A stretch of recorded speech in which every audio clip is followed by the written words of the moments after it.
It all started with this short TikTok from a self-described vegan leftist TikToker whose videos advocating for communism have received millions of views. Then, as you'll see if you stick around, it got so much worse. But first, welcome back to my channel. I'm Brad Polumbo, an independent journalist and content creator, and if you're new here, consider sticking around, hitting that subscribe button, maybe even turning on bell notifications.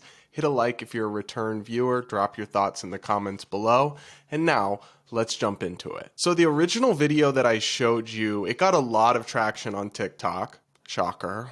But a lot of the comments were pointing out how ridiculous it is. So the original TikToker made a longer explanation video that was several minutes long explaining how in a communist utopia there would be a way to figure out who would do garbage duty and all the unpleasant jobs that nobody wants to get done. Here's the first part. So this is a valid question to ask if you think about the idea of, certain necessary things have to be done, right? And so who's going to do them?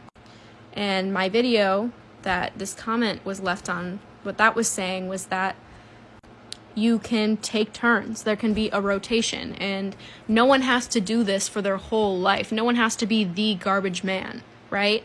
Everyone can be on garbage duty, like once a month.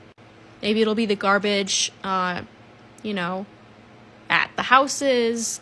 Maybe it will be the garbage at the schools, maybe at the hospital. Like, you're just on garbage duty. And you're not alone, you're with other people. It's a team effort.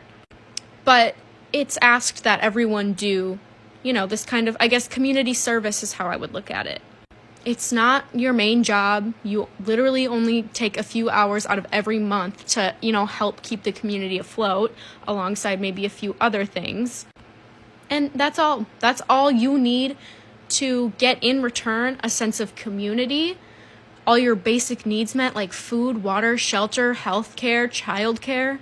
Ah, yes, so everyone can just take turns with everything in society. That's wildly inefficient. In fact, specialization is a very important part of capitalism and a market system. It increases productivity and overall wealth for everyone because we can all focus on the things we're good at and trade with other people for the things that we're not good at, and they are. There's actually a famous book that explains this principle well. It's called I, Pencil, and in it, Leonard Read tells the story of how a typical number 2 pencil is manufactured. There's actually not a person alive anywhere who could, by themselves, from scratch, make a pencil. The production of a pencil involves thousands of people spread across the globe doing different things, harvesting materials, transporting materials, manufacturing, branding, packaging, shipping, and so many other things. Taken all together, this system of decentralized specialization is how you get widely available tools that are incredibly cheap,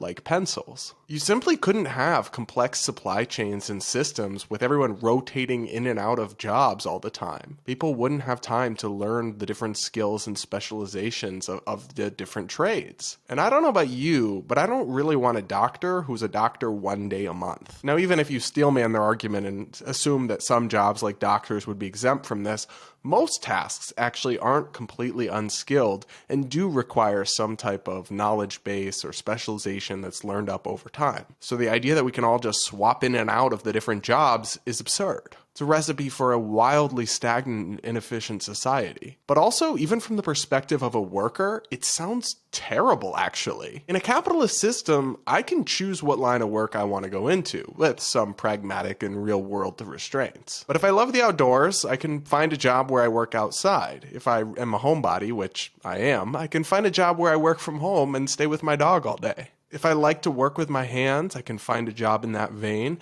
If I like physical manual labor, I can find some sort of job like that. And if I want to stare at a screen all day, I can do that too. The idea of having to switch in and out of all the different assigned jobs based on what my communist overlords tell me to do actually sounds pretty terrible. It would mean I'd have to spend most of my time doing things that aren't what I'm truly best suited to or what I enjoy the most. And of course, she says there will be free everything for everybody, free healthcare, free childcare, everything you could possibly imagine, food, water. It will all just miraculously appear and be evenly distributed by our benevolent overlords. All the resources and production will just magically occur and appear. Now, the funniest part of this video is part 2, because in real world communism, if you don't do what the communist overlords are telling you, you end up at best getting your bread rations restricted, and at worst, you end up in the gulag. But rest assured, this TikToker says that in her version of communism, nobody will be punished or made to do anything. They'll just be judged and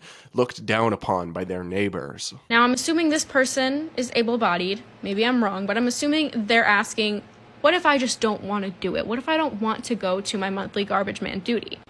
Would they force me? And under my communism and my brain that I have up here, no one's gonna force you to go do anything. But you'll probably be a rarity. Most people, like the sense of giving back, especially, if they don't have to spend their entire lives doing this one thing that they hate. And it's just something that they go do every once in a while to give back to their community and keep it functioning. Most people are gonna want to do that.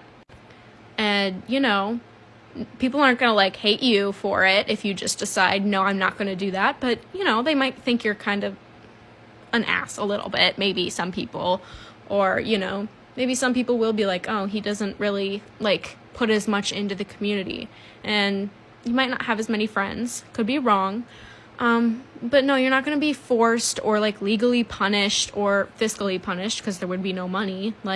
Some people might just think you're kind of a douche, and that's as far of a punishment as you would get. So she wants a communist system, but nobody's actually even going to be forced to do anything. That inevitably means nothing will get done. Think about it. There's no private property and profit motive to drive people to go and, get themselves richer or pursue innovation or work harder so they can personally reap the benefits. All the benefits are just going to some nebulous collective, and they're supposedly going to be noble and just work hard for the greater good of the community. Ma'am, have you ever been to a grocery store parking lot and see how many people can't even be bothered to put away their grocery cart? And you think everyone's just going to work hard for the benevolence of overall society? You're relying on people to care enough about strangers to work hard for no personal reward in the name of some greater good. That's simply not going to work. It's a recipe for free riding and for disaster. This video I saw a while back kind of perfectly explains why no form of socialism or communism can ever actually work because of human nature. An economics professor at a local college